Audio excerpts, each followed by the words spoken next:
दुश्मन को मारो कम, तड़पाओ ज्यादा। ये देश रहना चाहिए गैर बराबरी के खिलाफ इस लड़ाई में। नमस्कार, मैं हूं चित्रा त्रिपाठी और अब वक्त हो चला है जनहित का। ओरिएंट बेल टाइल्स स्टूडियो से आप देख रहे हैं एबीपी न्यूज। नमस्कार, मैं हूं चित्रा त्रिपाठी और आप देखना शुरू कर चुके हैं जनहित। देश में राजनीति के नाम पर आज भी बहुत उठापटक हुई है, लेकिन जनहित में आज हम देसी राजनीति को पीछे रखकर वैश्विक राजनीति की बड़ी खबर लेकर आए हैं। ये इसलिए भी क्योंकि अगले 2 दिन न सिर्फ 2 देशों की बल्कि पूरी दुनिया की निगाह नजर इसी खबर पर रहने वाली है।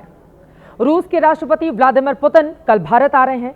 यह उनका 2 दिन का दौरा है। दिल्ली में वो प्रधानमंत्री नरेंद्र मोदी से मुलाकात करेंगे। भारत और रूस की द्विपक्षीय बैठकें भी होनी है और जैसा कि होता है, दोनों देश कई समझौतों पर दस्तखत करेंगे, जिनमें दोनों को ही बहुत कुछ हासिल करना है। कुछ और कार्यक्रम होंगे, जिसके बाद 5 दिसंबर को देर शाम पुतिन रवाना हो जाएंगे। संक्षेप में यही पुतिन का शेड्यूल है। फिर भी ये दौरा बड़ा नहीं बल्कि बहुत बड़ा होने वाला है, क्योंकि 2 दिन वो भारत में होंगे, वो भी प्रधानमंत्री नरेंद्र मोदी के साथ। और इसीलिए पूरी दुनिया की निगाह 2 दिन दिल्ली पर ही टिकी रहनी है। धरती गोल है और ग्लोबली कनेक्ट भी, इसीलिए ये तो हो ही नहीं सकता कि जब 2 देश मिले तो किसी तीसरे देश का मन बेचैन ना हो, चौथे को भी खाना आसानी से पच जाए। ऐसा भला कहां होता है। आम जनमानस वैश्विक नीति और कूटनीति को जिस चश्मे से देखता है, उसमें उसे मोटे तौर पर दिल मिले और दिल जले सरीखी 2 तस्वीरें नजर आती हैं। एक आम समझ कहती है कि मोदी और पुतिन जब मिलेंगे हंसकर बात करेंगे। भारत और रूस के बीच कई समझौते होंगे तो डोनाल्ड ट्रंप और जिनपिंग की शक्ल उतर सकती है। ट्रंप को बुरा लगेगा ही कि मेरे टैरिफ लगाने के बाद भी रूस से इस तरह की गलबहियां। जिनपिंग का जी मचलाएगा, क्योंकि चीन तो समझता था कि रूस भारत के बजाय उसके ज्यादा करीब है। मोदी और पुतिन की इस मुलाकात में क्या क्या समझौते होंगे, दोनों की सेनाओं को, इंडस्ट्री को और आम लोगों को इससे क्या क्या मिलेगा, इस पर विस्तार से आपको देंगे जानकारी। लेकिन पहले उन बड़े सवालों पर आ जाते हैं जो वैश्विक हैं और जिन्हें दुनिया राष्ट्रपति पुतिन के भारत दौरे और अगले 2 दिन प्रधानमंत्री मोदी के साथ दिखने वाली उनकी केमिस्ट्री से जोड़कर देख रही है। यह सवाल है, क्या यह मुलाकात ग्लोबल ऑर्डर के बदलने का संकेत है? कुछ सवाल आपके सामने रखते हैं। ग्लोबल ऑर्डर के बदलने का क्या यह संकेत है? क्या यह मुलाकात वैश्विक दादागिरी को खुली चुनौती देगी? क्या मोदी के फॉर्मूले से ही पुतिन रूस यूक्रेन युद्ध रोकेंगे? अमेरिका इस मुलाकात से भड़केगा या ठंडा पड़ जाएगा? क्या यह मुलाकात चीन के विस्तारवाद पर ब्रेक लगाएगी? क्योंकि पुतिन का दिल्ली आना, प्रधानमंत्री मोदी से मुलाकात करना और भारत रूस के रिश्तों को नई ऊंचाइयों पर लेकर जाना, यह ऐसे वक्त में हो रहा है जब अमेरिका और उसकी रूस विरोधी मित्र मंडली इस दोस्ती से खार खाए बैठी हुई है, जो यूक्रेन युद्ध के लिए रूस को विलन और भारत को भी को विलन बताने की कोशिश करके देख चुकी है। अमेरिका ने रूस से तेल ना खरीदने की अड़ीबाजी करके देख ली है, 50% टैरिफ भी लगाकर देख लिया। फिर भी पुतिन का दिल्ली आना, भारत में स्वागत की तैयारियां होना और 2 दिन में जो जो समझौते होने जा रहे हैं, ये अमेरिका और उसके रूस विरोधी फ्रेंड्स क्लब को भारत का बिल्कुल सीधा संदेश है। सीधा संदेश मतलब रूस भारत का पारंपरिक सहयोगी था, है, रहेगा। भारत दोस्ती को दादागिरी से हमेशा ऊपर रखेगा। भारत वैश्विक रिश्तों में अपने मन मुताबिक ही चलेगा।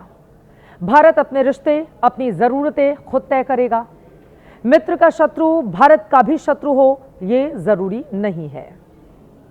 यह आखिरी पॉइंट ही दरअसल भारत की गुट निरपेक्ष नीति है कि भारत एक स्वतंत्र और अपने फैसले खुद लेने वाला देश है। पूरी वसुधा ही उसके लिए कुटुंब है। हालांकि ये एक अच्छा संकेत है और वो ये है कि पुतिन की भारत यात्रा, मोदी से होने वाली मुलाकात और भारत रूस में होने जा रहे समझौतों पर अमेरिका अभी खामोश है। ट्रंप अभी तक मौन है, उनके प्रवक्ता भी शांत हैं। इसके 2 कारण हो सकते हैं। पहला तो ये कि अमेरिका को भारत से उसकी ट्रेड डील में प्रोग्रेस दिखाई दे रही है। दूसरा ये कि पुतिन ने कल फिर एक बार यूक्रेन से युद्ध विराम के लिए ट्रंप के प्रयासों की तारीफ की है। फिर भी वैश्विक राजनीति में अमेरिका कभी नहीं चाहेगा कि भारत रूस और पास आए और उसकी चुनौती बने। अमेरिका और चीन की चिंताएं क्या हैं और उनके लिए संदेश क्या होंगे वो भी आगे आपको बताएंगे। उसके पहले आप जानें कि भारत और रूस में क्या क्या समझौते होने हैं।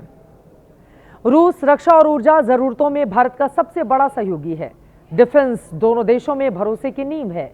रक्षा साझेदारी में S-400 मिसाइल सिस्टम की अतिरिक्त खरीद पर डील हो सकती है। ऑपरेशन सिंदूर में इसकी बड़ी भूमिका थी। अगली पीढ़ी के लिए मिसाइल डिफेंस सिस्टम S-500 पर भी दोनों देश आगे बढ़ सकते हैं। 5वीं पीढ़ी के स्टील्थ फाइटर Su-57 पर रूस पहले ही भारत को अपना प्रस्ताव दे चुका है। तकनीकी भी शेयर करने के लिए तैयार है। ऊर्जा सहयोग में रूस चाहता है कि भारत समुद्री रास्ते से तेल की खरीद बढ़ाए। कुछ भारतीय कंपनियों ने प्रतिबंधों के दबाव में आयात घटाया था। रूस इसे वापस बढ़ाना चाहता है। रूस और भारत में नए परमाणु रिएक्टर पर समझौता हो सकता है। भारत में रूस के सहयोग से 1000 मेगावाट क्षमता वाले 6 परमाणु रिएक्टर बनाए जा रहे हैं। इनमें 2 चालू हो चुके हैं, 6 निर्माणाधीन है। रुपए रूबल सिस्टम। भारत और रूस ने रुपए और रूबल पेमेंट सिस्टम में व्यापार में विस्तार किया है ताकि व्यापार पर प्रतिबंधों का असर नहीं पड़े और डॉलर पर निर्भरता कम हो जाए। रुपए और रूबल एक्सचेंज में आगे बढ़ना अमेरिका को चुभ सकता है, जो इसमें डॉलर से साजिश देखता है।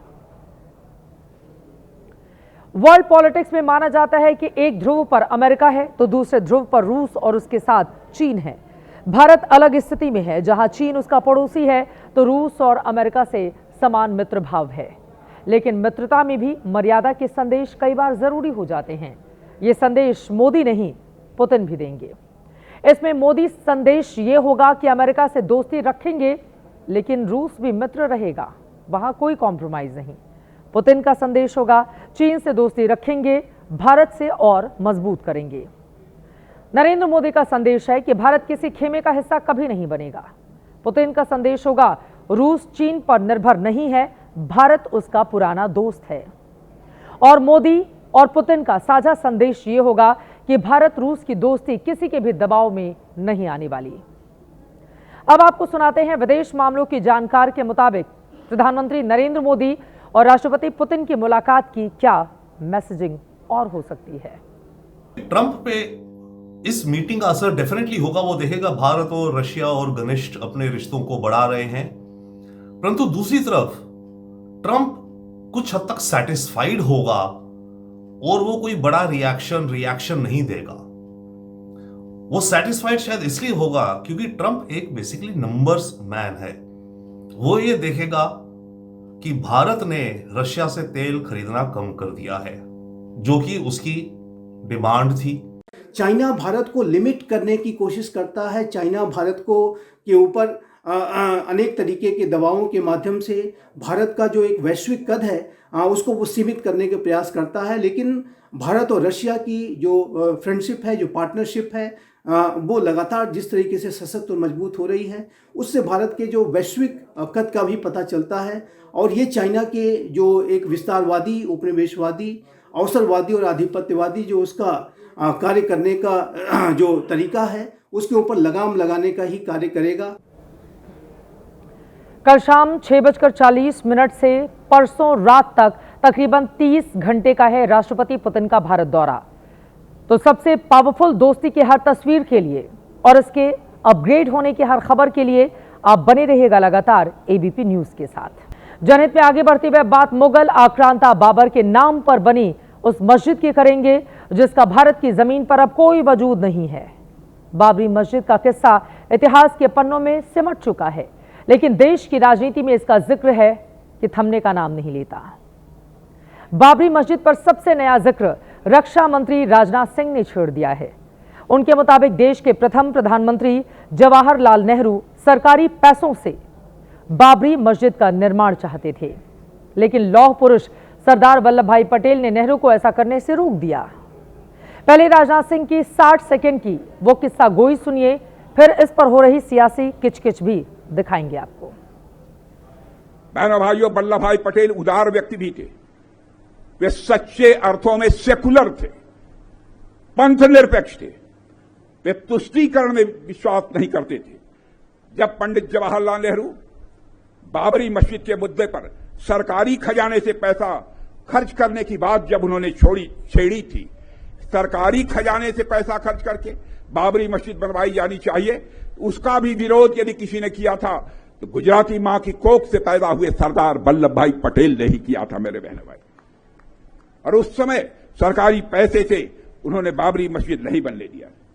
फिर नेहरू जी ने सोमनाथ मंदिर के पुनर्निर्माण का सवाल उठाया। नेहरू जी ने क्या कहा, जब पुनर्निर्माण का सवाल उठाया तो बड़े ही शांत भाव से सरदार ने शांत पर दृढ़ स्वर में इस बात को स्पष्ट किया कि सोमनाथ मंदिर का मामला अलग है, वहां 30 लाख रुपए जनता ने दान दिए हैं, एक ट्रस्ट बनाया गया है और इस काम में सरकार का एक कौड़ी भी पैसा खर्च नहीं हुआ है। लेकिन कांग्रेस पार्टी इसे सफेद झूठ बता रही है। कांग्रेस सांसद मणिकम टैगोर ने राजनाथ सिंह के बयान पर प्रतिक्रिया देते हुए सोशल मीडिया में लिखा है कि ये एक झूठ है, इसका कोई दस्तावेजी सबूत नहीं है। मणिकम आगे लिखते हैं कि हम गोडसे के अनुयायियों की ओर से नेहरू या पटेल की विरासत को विकृत नहीं होने देंगे। सत्य मायने रखता है, इतिहास मायने रखता है। राजनाथ सिंह जी के झूठ का पर्दाफाश होना ही चाहिए।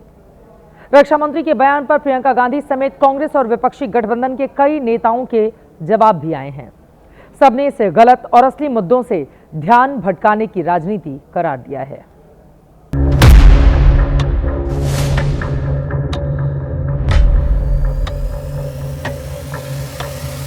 रोज ये कुछ ना कुछ डिस्ट्रैक्शन उठा लेते हैं ताकि हम फिर बयान दें, वो बयान दें, और जो असली मुद्दे हैं पब्लिक के वो कोई उस पर कोई चर्चा नहीं। आप उस व्यक्ति को ओछी राजनीति के मामले में मत घसीटिए, ये पार्टी तय करेगी। और मुझे लगता है कि ये उनके लेवल का बयान नहीं है और उनको खुद भूल सुधार करना चाहिए। बोलने के पहले तथ्यों को 100 बार परख लेना चाहिए। सिरे से गलत, ऊपर तक गलत, बीच में भी गलत, पूरी तरह गलत। मुझे नहीं पता राजनाथ सिंह जी कौन सी इतिहास की किताबें पढ़ते हैं, पर मैं अब ये कहूँगी हम 2025 में हैं। जवाहरलाल नेहरू जी देश के पहले प्रधानमंत्री, सक्सेसफुल प्रधानमंत्री रहे। देश को उन्होंने दशा और दिशा दिखाई उस समय पर। चूंकि विपक्ष के नेताओं ने रक्षा मंत्री से पंडित नेहरू की बाबरी मस्जिद के पैरोकारी के ऐतिहासिक सबूत मांगे, तो बीजेपी प्रवक्ता और राज्यसभा सांसद सुधांशु त्रिवेदी ने सबूत पेश करने में भी देर नहीं की। कांग्रेस के नेता अपने नेताओं के बारे में जानकारी लेने का आदत छूट गई है, पढ़ना लिखना छोड़ दिया है। नेहरू गांधी के बारे में भी उन्हें नहीं पता होता है। जो माननीय राजनाथ सिंह जी ने कहा है उसका सोर्स है the inside story of Sardar Patel, diary of Maniben Patel, page number 24। उसमें पेज नंबर 24 पे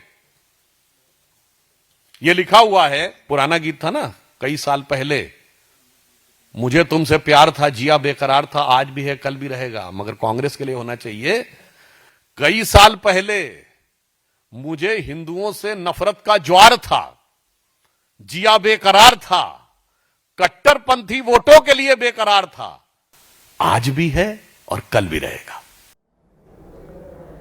सुधांशु त्रिवेदी ने शायराना अंदाज में कांग्रेस पर तीखी टिप्पणी की, साथ ही उस स्रोत का भी जिक्र किया जिसका हवाला देकर रक्षा मंत्री राजनाथ सिंह ने पंडित नेहरू पर सरकारी पैसों से बाबरी मस्जिद के निर्माण की पैरोकारी के आरोप लगाए।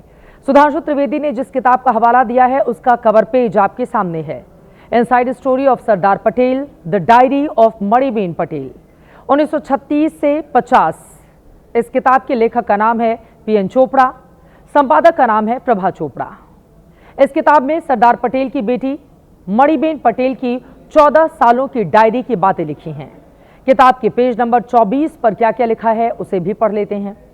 पेज नंबर 24 के सबसे निचले पैराग्राफ को देखिए। अंग्रेजी में जो बातें लिखी गई हैं उसका हिंदी अनुवाद है, नेहरू ने बाबरी मस्जिद के सवाल को भी उठाया, लेकिन सरदार ने साफ कर दिया कि सरकार एक मस्जिद के निर्माण के लिए कोई पैसा खर्च नहीं कर सकती। उन्होंने यानी सरदार पटेल ने नेहरू से कहा कि सोमनाथ मंदिर के पुनर्निर्माण का सवाल बिल्कुल अलग था। इसके लिए एक ट्रस्ट बनाया गया था जिसने 30 लाख रुपए जुटाए। पटेल ने नेहरू से कहा कि ये एक ट्रस्ट था जिसके प्रमुख जाम साहब और सदस्य मुंशी थे। इस उद्देश्य यानी कि सोमनाथ मंदिर के पुनर्निर्माण के लिए सरकार का एक भी पैसा इस्तेमाल नहीं किया गया। इतना सुनकर नेहरू खामोश हो गए। 20 सितंबर 1950 यानी सरदार पटेल और नेहरू की ये बातचीत 20 सितंबर 1950 की है। यकीनन ये सबूत उन लोगों के लिए किरकिरी की वजह बन गया है जो आनंद फानन में बाबरी मस्जिद की पैरोकारी में नेहरू के खिलाफ दस्तावेजी सबूत मांगने में लगे हुए थे। आगे बढ़ते हैं। जनहित में अब बात जमीयत उलेमाए हिंद के अध्यक्ष महमूद मदनी की, जो जिहाद की वकालत करके नए फसाद को हवा दे रहे हैं। इंतहा तो यह है कि मदनी ने अब स्कूल के सिलेबस में भी जिहाद को शामिल करने की मांग कर दी है। और तो और कांग्रेस और समाजवादी पार्टी के सांसदों ने इस जिहादी मांग का समर्थन भी कर दिया है। मुल्क के लोगों को मालूम होना चाहिए कि जिहाद क्या होता है, कितनी तरह का होता है, किन हालात में होता है, कब किया जा सकता है, कौन कर सकते हैं। जिहाद की वकालत में नई तकरीर के साथ एक बार फिर हाजिर हुए हैं मौलाना महमूद मदनी। वो अपनी मजहबी चिराग से निकले जिहादी जिन को वापस लेने के बजाय इसे और भड़काने में जुटे हैं।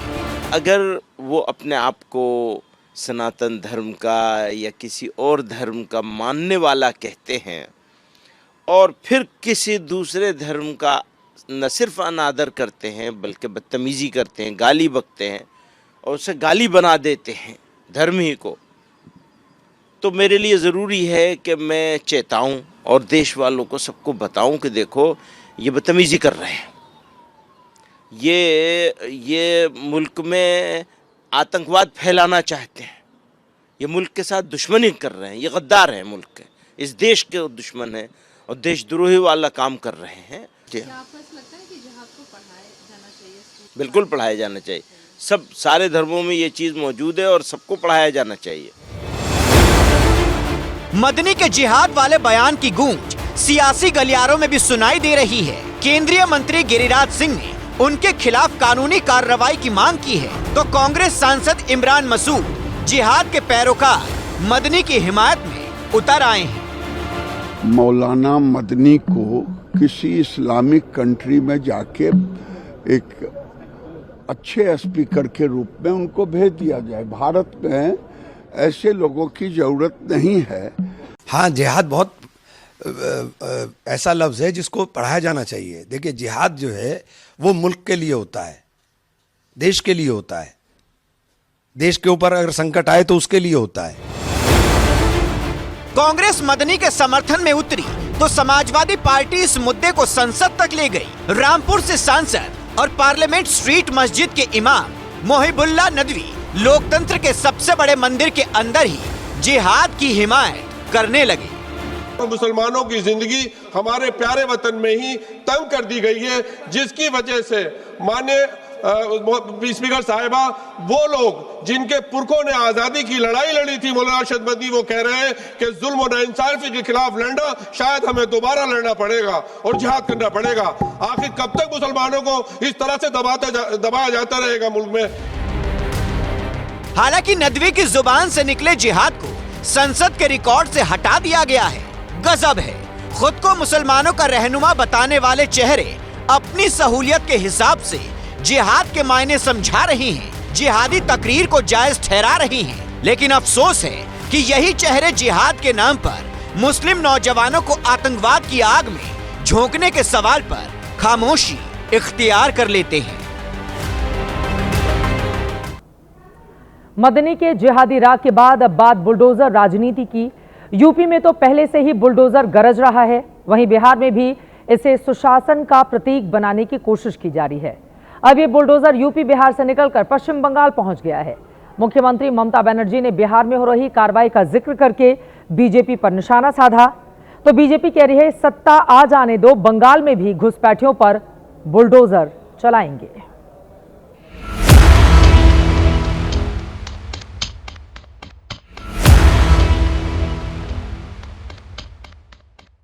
तस्वीर नंबर 1, पटना में गरज रहा है बुलडोजर।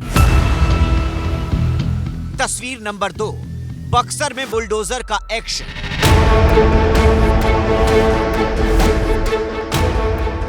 तस्वीर नंबर 3, मुजफ्फरपुर में बुलडोजर पर बवाल।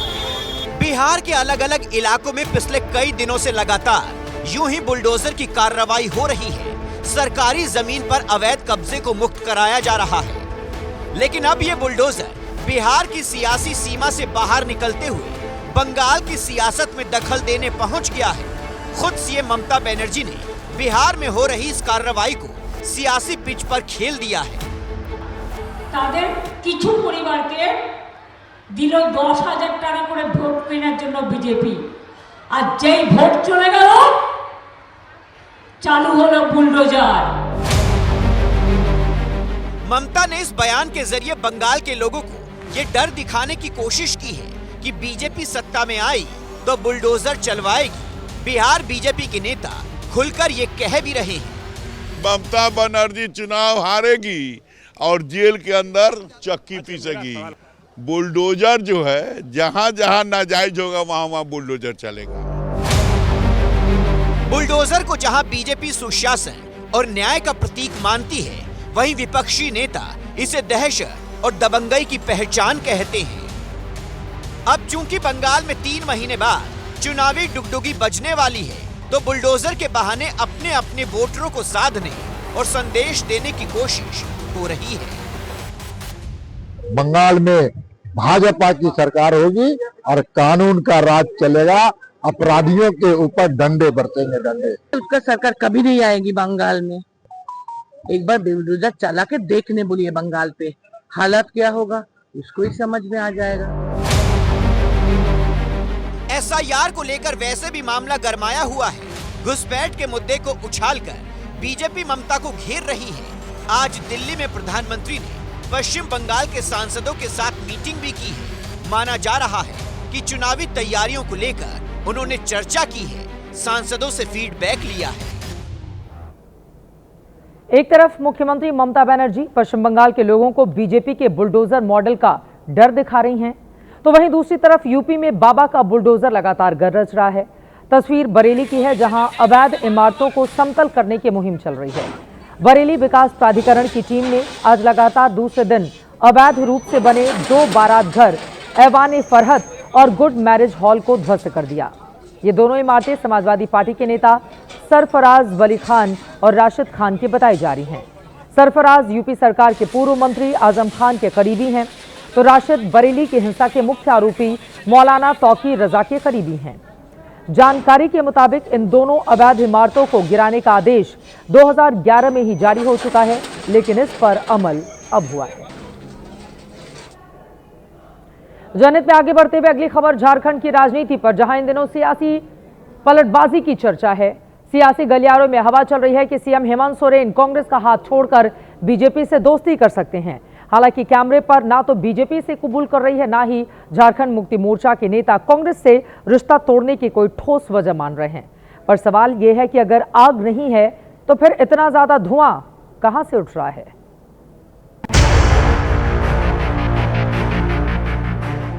सोशल मीडिया पर प्रधानमंत्री नरेंद्र मोदी के साथ हेमंत सोरेन और कल्पना सोरेन की तस्वीर वायरल है। ये फोटो है तो पुरानी, लेकिन इसके जरिए सोशल मीडिया पर नई सियासी स्क्रिप्ट लिखी जा रही है।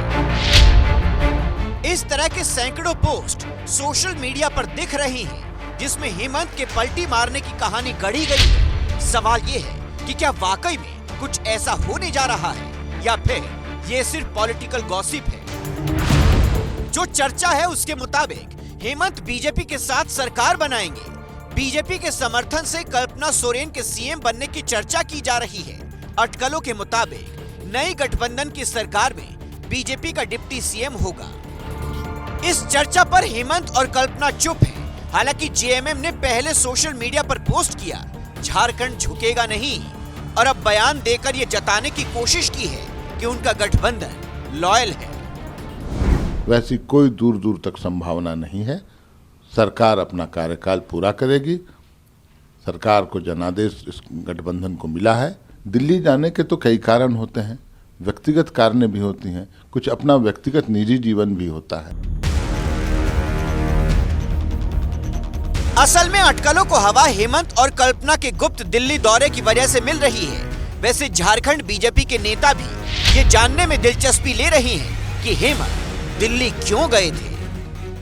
अब वो दिल्ली किस लिए गए हैं, किस लिए रुक रहे हैं, उनके ऊपर कई मामले भी चल रहे हैं, तो ये तो मुख्यमंत्री जी बता सकते हैं। लेकिन बीजेपी का कोई फ्यूचर में जेएमएम के साथ अलायंस निश्चित नहीं हो सकता। कहते हैं कि राजनीति में ना तो कोई स्थायी दोस्त होता है और ना ही दुश्मन। वैसे भी जेएमएम पहले एनडीए का हिस्सा रहा है, लिहाजा कांग्रेस के कान खड़े हो चुके हैं। मंगलवार की रात मनीष तिवारी ने एक्स पर तस्वीर शेयर करते हुए लिखा, हेमंत सोरेन जी राहुल गांधी के सच्चे साथी हैं और असली गठबंधन की मर्यादा निभाने वाले नेता हैं। पिछले साल इसी वक्त कांग्रेस और जेएमएम के गठबंधन ने चुनाव जीता था, लेकिन साल भर में ही पलटी मारने की चर्चा हो रही है। वैसे भी राजनीति में बिना आग के धुआं नहीं उठता। इन सब के बीच मंगलवार की शाम को गृह मंत्री अमित शाह से झारखंड के राज्यपाल संतोष गंगवार की मुलाकात की तस्वीरें भी कानाफूसी का मौका दे रही हैं। अगली खबर उस सियासी सोच से जुड़ी हुई है जिसे राजनीतिक भाषा में तुष्टीकरण कहते हैं। कांग्रेस ने 2014 में लोकसभा चुनाव की हार की समीक्षा के लिए एंटनी कमेटी बनाई। कमेटी ने हार की 2 वजह एंटी हिंदू छवि और मुस्लिम तुष्टीकरण गिनाई, लेकिन लगता है कांग्रेस ने रिपोर्ट के सुझाव पर अब तक अमल नहीं किया है। तेलंगाना के सीएम रेवंत रेड्डी ने अब हिंदू धर्म पर विवादित बयानबाजी की है।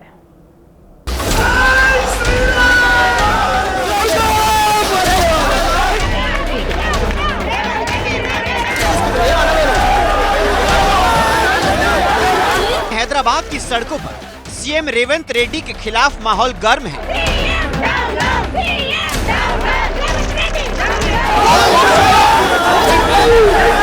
एक तरफ बीजेपी नेताओं ने देवी देवताओं की तस्वीर थामकर रैली निकाली, तो दूसरी तरफ बीजेपी युवा मोर्चा और महिला मोर्चा ने रेवंत रेड्डी के पुतले जलाए, हैदराबाद की सड़कों को जाम कर दिया।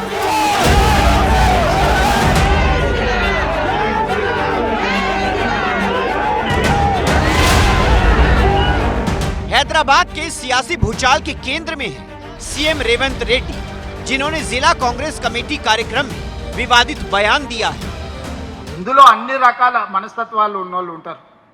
హిందువులలో ఎన్ని దేవతలు ఉండరు, ఎంతమంది దేవుళ్ళు, 3 కోట్లు ఉండరా? ఎందుకున్నాయి? పెళ్లి చేసుకోవడానికి హనుమంతుడు ఉన్నాడు, 2 పెళ్లిళ్ళు చేసుకునేటోనికి ఇంకొక ఆయన దేవుడు ఉన్నాడు, మందు తాగేటోళ్ళకి ఓ దేవుడు ఉన్నాడు, ఎల్లమ్మ పోషమ్మ మైసమ్మ కళ్ళు కొయ్యాలి కోడి కొయ్యాలి అనేటోళ్ళకు ఉండరు, పప్పన్నం తినేటోళ్ళకు కూడా దేవుడు ఉండు. అవునా? అన్ని రకాల దేవుళ్ళు ఉన్నారు. रेवंत रेड्डी ने कांग्रेस नेताओं को एकजुटता का पाठ पढ़ाते पढ़ाते हिंदू देवी देवताओं पर विवादित टिप्पणी कर दी, जिसे बीजेपी ने तेलंगाना से दिल्ली तक उठा लिया। हिंदू धर्म के देवी देवताओं को गाली देंगे तो यह बर्दाश्त करने योग्य नहीं है। कांग्रेस की जिन 3 राज्यों में अपने बूते सरकार है, उनमें कर्नाटक, तेलंगाना और हिमाचल शामिल हैं। रेवंत रेड्डी से पहले हिमाचल के सीएम सुक्खू भी राधे राधे अभिवादन पर घिर चुके हैं।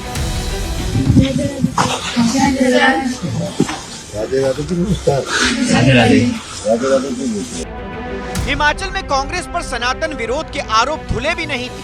उससे पहले ही रेवंत रेड्डी ने नया मौका दे दिया। विवादों के बीच बुधवार को रेवंत रेड्डी दिल्ली में थे, जहां उन्होंने प्रधानमंत्री नरेंद्र मोदी और नेता प्रतिपक्ष राहुल गांधी से मुलाकात की। वैसे तेलंगाना के सीएम रेवंत ही नहीं, बल्कि इसी राज्य से आने वाली राज्यसभा सांसद रेणुका चौधरी भी कांग्रेस की किरकिरी कराने में जुटी हुई हैं। पहले वो कुत्ते के साथ संसद पहुंच गईं। सवाल उठे तो कह दिया कि काटने वाले तो अंदर बैठे हैं। ऐसे में उनके खिलाफ विशेषाधिकार हनन की कार्रवाई की मांग उठी। इस पर जब पत्रकारों ने उनसे जवाब मांगा तो वो कैमरे के सामने ही कुत्ते की आवाज निकालने लगी।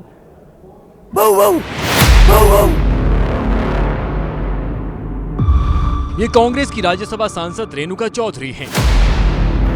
सवाल डॉगी को संसद परिसर में लाने को लेकर उठे विवाद का था। एबीपी न्यूज के कैमरे में जो जवाब उन्होंने दिया वो वायरल हो गया। क्या जवाब देंगी इनको? इस भवभव की जड़ में सोमवार की वो तस्वीरें हैं जिसमें रेणुका चौधरी की कार में डॉगी नजर आया था। रेणुका के मुताबिक वो इसे सड़क से उठाकर लाई थी, लेकिन पत्रकारों ने जब सवाल पूछा तो उन्होंने उस दिन इस तथ्य के साथ विवादित बयान भी दे दिया। काटने वाला कुत्ता दिखा क्या? इतनी सी तो है, काटने वाले और है पार्लियामेंट में, कुत्ते नहीं। असली डसने वाले और काटने वाले पार्लियामेंट में बैठे हैं। रेणुका ने सीधे तौर पर सरकार के खिलाफ अपमानजनक टिप्पणी की। अगले दिन राहुल गांधी का भी समर्थन रेणुका को मिला था। कल क्या करती हो बेचारे पुश्तों ने? यहाँ तक? हाँ सर, यही है। अलाउ नहीं है क्या? ऐसा कोई रूल बुक में नहीं है, बट पेट अलाउ नहीं है। पेट अलाउ नहीं, अंदर अलाउ। अब चर्चा है कि बीजेपी रेणुका के बयान के खिलाफ विशेषाधिकार हनन का प्रस्ताव ला सकती है। 2 दिन से लगातार बीजेपी इस मुद्दे पर प्रेस कॉन्फ्रेंस करके उन्हें घेर रही है। सांसदों को काटने वाला कहना यह दर्शाता है कि पूरी संसद की गरिमा को ध्वस्त करना कांग्रेस का एक विधिवत सुविचारित अभियान हो गया। रेणुका चौधरी पहले भी कई मौकों पर चर्चा में रही हैं। इस बार डॉगी को संसद लाकर सरकार को घेरना बड़ा सियासी मुद्दा बन चुका है। जनहित में आगे बढ़ते हुए अब आपको रुपए की हेल्थ रिपोर्ट दे देते हैं। अमेरिकी डॉलर के मुकाबले रुपया इतना लुढ़क गया है कि पहली बार 90 के पार जा पहुंचा है। आज रुपया 25 पैसे टूटकर अब तक के सबसे निचले स्तर पर 90 रुपए 21 पैसे प्रति डॉलर तक जा पहुंचा। सत्ता पक्ष और विशेषज्ञ इस ऐतिहासिक गिरावट का मिला जुला असर बता रहे हैं, तो विपक्षी दल इसे भारत की कमजोर अर्थव्यवस्था से जोड़कर सरकार पर हमला बोल रहे हैं। सवाल है, क्या वाकई रुपए का मूल्य गिरना अर्थव्यवस्था में किसी बड़े आर्थिक बदलाव का संकेत है? भारतीय आर्थिक इतिहास में पहली बार रुपया अमेरिकी डॉलर के मुकाबले 90 रुपए से भी नीचे मानो जैसे खाई में गिर गया हो। आम भाषा में कहें तो रुपया की हालत पतली हो रही है। आशंका जताई जा रही है कि इससे आम लोगों की जेब पर बुरा असर पड़ सकता है। राजनीति के गलियारों में सत्ता पक्ष और विपक्ष इस मुद्दे में आमने सामने आ गए हैं। कांग्रेस ने ट्वीट कर सरकार पर कटाक्ष किया तो बाकी विपक्ष भी एक्टिव हो गया। आज डॉलर की कीमत क्या है, हमारे रुपए की कीमत क्या है, इस पे ध्यान देना चाहिए। आज व्यापारियों की क्या स्थिति है, क्योंकि कहीं ना कहीं जब डॉलर इतना बढ़ गया है तो व्यापारियों को सबसे ज्यादा इसका नुकसान भुगतना पड़ रहा है। आरबीआई का भी कहना है कि वो रुपयों के किसी खास लेवल को टारगेट नहीं करता, बल्कि अस्वाभाविक उतार चढ़ाव को रोकने को प्राथमिकता देता है। जानकारों की माने तो रुपए के गिरने का मिला जुला असर हो सकता है। जो एक्सचेंज की व्यवस्था है आरबीआई द्वारा की जा रही है वो क्राउन लाइक अरेंजमेंट है। वो जो है वो धीरे धीरे नियमित और नियंत्रित करती रहती है। ऐसा नहीं है कि वो मुक्त एकदम बाजार की पे छोड़ दिया गया करेंसी, और करेंसी पूरी तरह से बाजार ही डिसाइड करती है। देखना यह है कि इस रुपए की इस गिरावट का आम आदमी पर क्या और कितना असर होता है। और अब जनहित से जुड़ी एक बहुत जरूरी खबर। अगर आप हवाई यात्रा करने वाले हैं तो एयरपोर्ट निकलने से पहले अपनी फ्लाइट का स्टेटस चेक कर लें, खासकर अगर आपने इंडिगो एयरलाइंस की फ्लाइट बुक की है, क्योंकि दिल्ली, मुंबई, बेंगलुरु, हैदराबाद समेत देश के कई एयरपोर्ट पर इंडिगो फ्लाइट बुरी तरह से प्रभावित हो रही है, जिसकी वजह से तमाम एयरपोर्ट्स पर अफरा तफरी मची हुई है। कहीं सिस्टम स्लो होने की समस्या है, कहीं चेक इन नहीं हो पा रहा, जिसकी वजह से फ्लाइट्स लेट हो रही हैं या फिर रद्द हो रही हैं। देश के 3 बड़े एयरपोर्ट्स पर ही इंडिगो की 85 फ्लाइट्स कैंसिल हुई हैं। दिल्ली में 38, मुंबई में 33, अहमदाबाद में 14 इंडिगो फ्लाइट्स उड़ान नहीं भर पाई है। इसके अलावा देश के तमाम एयरपोर्ट से इंडिगो की सैकड़ों फ्लाइट्स लेट होने की खबरें आ रही हैं, जिसकी वजह से एयरपोर्ट्स पर हजारों यात्री फंस गए हैं। इंडिगो की 2200 से ज्यादा फ्लाइट्स रोज ऑपरेट होती हैं, लेकिन उनमें से सिर्फ 35% फ्लाइट्स ही टाइम से उड़ पा रही हैं। बताया जा रहा है पायलट्स और क्रू मेंबर्स की कमी की वजह से ये समस्या आ रही है। दिल्ली, मुंबई, बेंगलुरु समेत कई एयरपोर्ट्स पर इंडिगो स्टाफ की कमी है। पिछले कुछ दिनों से तकनीकी समस्या की वजह से भी उड़ानों में देरी हुई या उसे रद्द करना पड़ गया। वजह चाहे जो भी हो, लेकिन हमारी आपको सलाह है, एयरपोर्ट निकलने से पहले फ्लाइट स्टेटस जरूर आप चेक कर लें, ताकि आपको किसी तरह की कोई दिक्कत ना हो। और अब आज का जनहित मंत्र। कुछ लोग आपकी निंदा करते हैं, इसलिए नहीं कि आप बुरे हैं, बल्कि इसलिए क्योंकि आपकी मौजूदगी उनका महत्व कम कर देती है। इसी के साथ जनहित में मेरे साथ अभी के लिए बस इतना ही।